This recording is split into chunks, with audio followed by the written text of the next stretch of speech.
ஒரு பெரிய பசுமையான காடு இருந்தது. அந்த காட்டுல யானைகள், மான்கள், முயல்கள், பறவைகள், மயில்கள் என்று பல விலங்குகள் அமைதியாக வாழ்ந்து வந்தன. அந்த காட்டின் நடுவில் ஒரு பெரிய நதி இருந்தது. அந்த நதியில்தான் எல்லா விலங்குகளும் தண்ணீர் குடித்து வாழ்ந்தன. ஒரு நாள் மாலை நேரம் மீனா அவளோட கூட்டுக்கு பறந்து கொண்டிருந்தாள். அப்போது நதிக்கரையில் ஒரு பெரிய யானை கூட்டம் கவலையோடு நிற்கும் காட்சியை பார்த்தாள். உடனே மீனா அருகே சென்று கேட்டாள், யானை அண்ணன்களே, ஏன் இப்படியெல்லாம் கவலையாக இருக்கிறீர்கள்? அப்போது ஒரு பெரிய யானை மெதுவாக சொன்னது, மீனா, இந்த காட்டுல தண்ணீர் நாளுக்கு நாள் குறைந்து கொண்டே வருகிறது.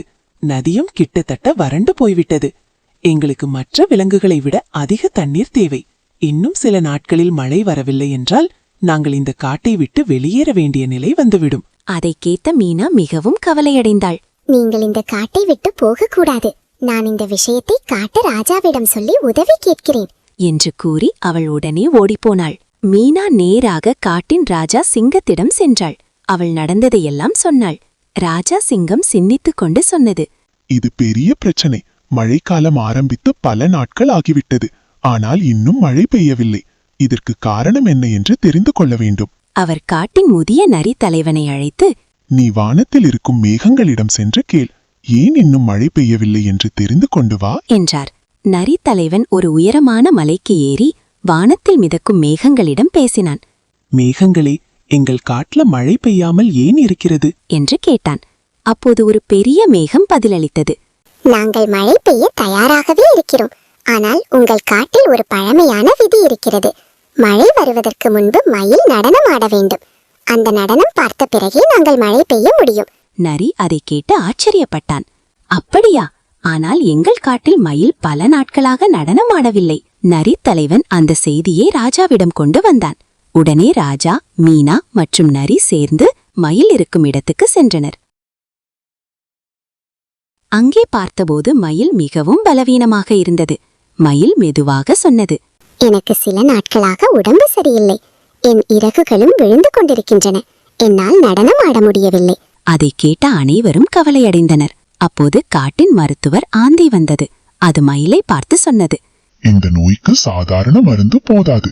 ஒரு அரிய செடி தேவை. அது வடக்கு பக்கம் இருக்கும் பெரிய மலைக்கு செல்ல வேண்டும். அங்கு சிவப்பு பூக்கள் கொண்ட ஒரு மூலிகை இருக்கும். அந்த செடியை கொண்டு வந்தால் நான் மருந்து தயாரிக்க முடியும். இதை கேட்டு மீனா உடனே அந்த மலைக்கு செல்ல முடிவு செய்தாள். அவள் பல தடைகளை கடந்து, கல்லான பாதைகள் கடந்து இறுதியில் அந்த மூலிகையை கண்டுபிடித்தனர். சிவப்பு பூக்கள் கொண்ட 5 செடிகளை எடுத்து விரைவாக திரும்பி வந்தனர். ஆந்தை மருத்துவர் அந்த மூலிகைகளை வைத்து மருந்து தயாரித்து மயிலுக்கு கொடுத்தான். சில நாட்கள் கழித்து மயிலின் உடல் மெதுவாக குணமாகத் தொடங்கியது.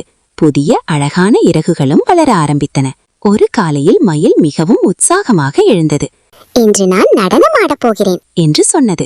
அன்று மாலை காட்டின் திறந்த வெளியில் மயில் தனது அழகான இறகுகளை விரித்து அற்புதமாக நடனமாடத் தொடங்கியது. வானத்தில் இருந்த மேகங்கள் அந்த நடனத்தை பார்த்ததும் மகிழ்ச்சியடைந்தன. உடனே கருமேகங்கள் சேர்ந்து வானம் முழுவதும் மூடிக்கொண்டது.